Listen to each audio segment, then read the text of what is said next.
22e audience de la Haute Cour militaire qui juge en procédure de flagrance les prévenus député national Mwanga Chouchou Izi Edouard et son co-prévenu, commissaire principal Robert Mouchamaliroy. Mardi 11 juillet 2023, les débats tournaient autour du test Covid fait par les prévenus au Rwanda, sur lesquels il avait décliné une identité rwandaise.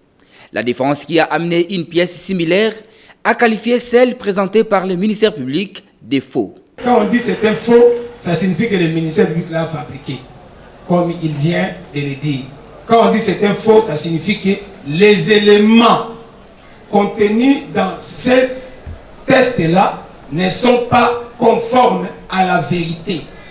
Elles peuvent être contredites par d'autres éléments que vous avez au dossier, dont notamment 6 passeports au moins de notre client qui reprennent la nationalité congolaise. La réaction du ministère public ne s'est pas fait attendre. On a créé un incident ici, rien que pour aller avoir le temps d'amener je ne sais pas quoi. Ce n'est pas correct, ce n'est pas juste. Mais parce que nous sommes au débat, qu'il fasse ce qu'il fait, nous allons démontrer par 1 plus 1 égale 2 que c'est un faux. Et cela confirme, nous renforce dans l'idée que cette pièce, elle est vraie. Quand on doit se battre coûte que coûte pour la contredire, pour la détruire, en commettant même des faux, cela démontre la vérité de cette pièce.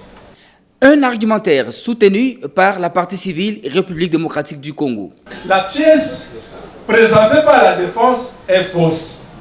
Et cela est tiré de la défense des prévenus Mwanga Chouchou lui-même, qui a déclaré ici, votre honneur, monsieur le président, qu'il a présenté 2 tests. Un test à Gisenyi, lequel le test a été contesté à Kigali. Et c'est le test qu'on nous présente ici. Cette cause a été remise à vendredi 14 juillet 2023 pour la poursuite de l'instruction.